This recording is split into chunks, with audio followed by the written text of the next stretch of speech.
जो बीवी कान में फूंके कि बाप को छोड़ो, माँ को छोड़ो, भाइयों को छोड़ो, समझ जाओ बीवी तुम्हारी दुश्मन है, उसकी बात पे अगर गए तो तुम दुनिया में भी रुसवा होगे, आखिरत में भी रुसवा होगे, तुम्हें इज्जत नहीं मिल सकती। इसलिए कि बाप का दर्जा इतना बुलंद है कि नबी फरमाते हैं कि अगर बाप हिंदू हो और लड़का मुसलमान हो और बाप मंदिर पूजा करने जाए और पूजा करके जब पलटे, बूढ़ा हो, चलने में दिक्कत हो, तो मुसलमान औलाद के लिए हुक्म है कि वो अपने बाप के सहारा बन जाए, बाप का सहारा बन जाए, बाप का साथ दे दे और वहां से उठा के लाए और उसको आराम गाह पे छोड़ दे। हिंदू है तब भी बाप का एहतराम है, इधर से नहीं ले जा सकता। क्यों? शिर्क करने जा रहा है। हर गुनाह अल्लाह माफ करेगा, लेकिन शिर्क को अल्लाह कभी माफ नहीं करेगा। लेकिन वापस आ रहा है आराम के लिए, तो औलाद सहारा बन जाए। इसलिए लोगों, बाप का एहतराम करो। हजरत यूसुफ अलैहिस्सलाम 80 साल के बाद जब उनके अब्बा मिलने गए थे, यूसुफ अलैहिस्सलाम की जुदाई में हजरत याकूब अलैहिस्सलाम की आंखों की बीनाई चली गई थी। रोते रोते 80 साल का जमाना गुजर गया था। कुरान में 12वां पारा में वब्यद्दत ऐनाहु मिनल हुज़्नि, कि याकूब की दोनों आंखें यूसुफ के गम में सफेद हो गई थी। 80 साल तक रोए थे। पता नहीं था किस हालत में मेरा बेटा यूसुफ है, लेकिन जब अल्लाह ताला की मर्जी हुई तो बाप बेटे की मुलाकात करा दिया। जब याकूब अलैहिस्सलाम को पता चला कि मेरा बेटा, वाक़िया बड़ा लंबा है, यूसुफ के गम में रोते रोते याकूब नाबीना हो गए थे। 80 साल के बाद जब मिस्र के बादशाह की तख्त पर यूसुफ अलैहिस्सलाम बैठे थे और उनको मारकर कुएं में डालने वाले भाई, भाई जैसा दुश्मन नहीं और भाई जैसा दोस्त नहीं, यूसुफ के भाइयों ही ने मारकर कुएं में डाला था। लेकिन अल्लाह जिसको जिंदा रखना चाहे कोई मार नहीं सकता। जब गए गल्ला लेने, समझे थे यूसुफ तो मर भी लाए गए, लेकिन जब वहां गए तो यूसुफ अलैहिस्सलाम ने 80 साल के बाद अपने भाइयों को पहचान लिया। वो नहीं पहचान पाए। तब यूसुफ अलैहिस्सलाम ने पूछा था, मेरे भाइयों बताओ मेरे अब्बा का क्या हाल है? तब भाइयों ने कहा था कि उनकी आंखें तो आपके गम में रोते रोते सफेद हो गई हैं।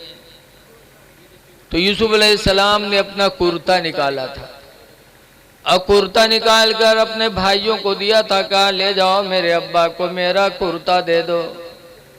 जब भाई लोग कुर्ता लेके पहुंचे थे तो बाहर ही थे, लेकिन यूसुफ के कुर्ते की खुशबू घर में पहुंच गई थी।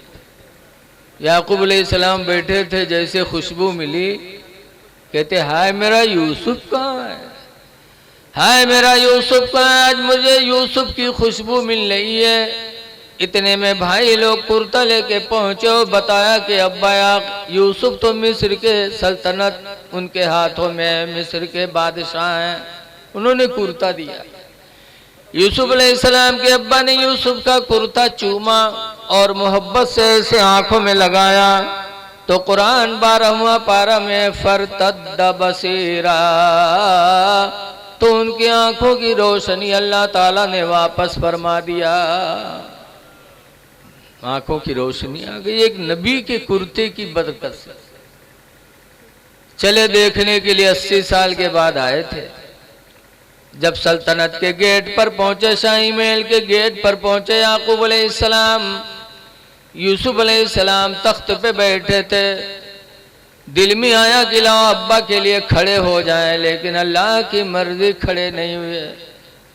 जब खड़े नहीं हुए तो अल्लाह ताला ने वही फरमाई थी, यूसुफ तुम्हारे अब्बा है और तुम तख्त पर बैठे रहे, बाप की ताजीम के लिए खड़े नहीं हुए। ऐ यूसुफ मेरे इज्जत और जलाल की कसम, अब तुम्हारी औलादों में मैं किसी को नबी नहीं बनाऊंगा। बाप आया और बाप की ताजीम नहीं किया। ऐ लोगों, बाप का दर्जा इतना बुलंद है, बाप कैसा भी हो लेकिन तुमसे मर्तबे में बुलंद है। चाहे तुम हाफिज हो जाओ, चाहे आलिम हो जाओ, चाहे हाजी हो जाओ, चाहे प्रधान बन जाओ, लेकिन बाप बाप होता है। सबसे बड़ा पीर तुम्हारा बाप है। पहले बाप को राजी करो, फिर पीर का चक्कर लगाओ। जिंदाबाद जिंदाबाद। बाप को तवज्जो न दिया, पीर की खिदमत करते रहे तो खुदा की कसम आपको कोई सवाब नहीं मिलेगा। ना अल्लाह राजी होगा, ना अल्लाह का रसूल राजी होगा। इसलिए बीवियों के चक्कर में आकर के बाप को ठोकरे न मारो, बाप की कदर करो। ऐसे ही माँ है। रसूलुल्लाह के एक सहाबी हजरत जाबिर रदी अल्लाह ताला अन्हु हैं, कहते हैं जे तो नबी सल्लल्लाहु अलैहि वसल्लम, जाबिर कहते हैं कि मैं हुजूर के पास आया, वक़ुल्तु अन अस्तशीरुका अन अग़ज़ु या रसूल अल्लाह। अल्लाह के रसूल, मैं आपके पास आया हूँ, मैं चाहता हूँ कि अल्लाह की राह में जंग लड़ूँ, आप मुझे इजाज़त दे दो कि मैदान जंग चला जाऊँ। जब जाबिर ने जंग में जाने की इजाज़त मांगी तो हुज़ूर ने फरमाया था, या जाबिर हल उम्मुका हय्या। ऐ जाबिर, ये बताओ क्या तुम्हारी माँ जिंदा है?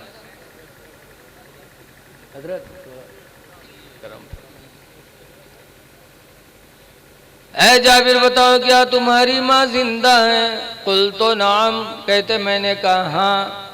तो सरकार ने फरमाया, इरजी इलैहा, ऐ जाबिर माँ की तरफ वापस जाओ, व अलजिमहा, और माँ का दामन मजबूती से पकड़ लो, फ़इन्नल जन्नत तहत रिजलिहा, पर बेशक जन्नत तो उसके पैरों के नीचे है। वाह वाह वाह वाह, सुभान अल्लाह सुभान अल्लाह। जंग में जा रहे हो कि लड़कर हम जन्नत लेंगे?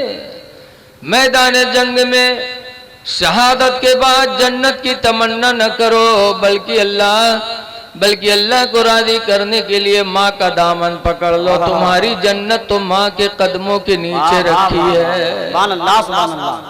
लिहाजा लोगों, माँ बाप को राजी करो। जो बीवी माँ बाप से अलहदा करा दे, कुरान फरमाता बीवी नहीं तुम्हारी दुश्मन है, दुश्मनों से बचो।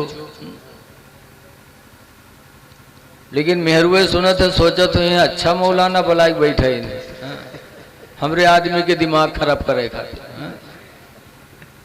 लेकिन है मेरी माँ बहनों, तुम भी एक वक्त आएगा कि तुम्हारे घर में भी बहू आएगी। तुम जैसा करोगी वैसे तुम उसका बदला पाओगी।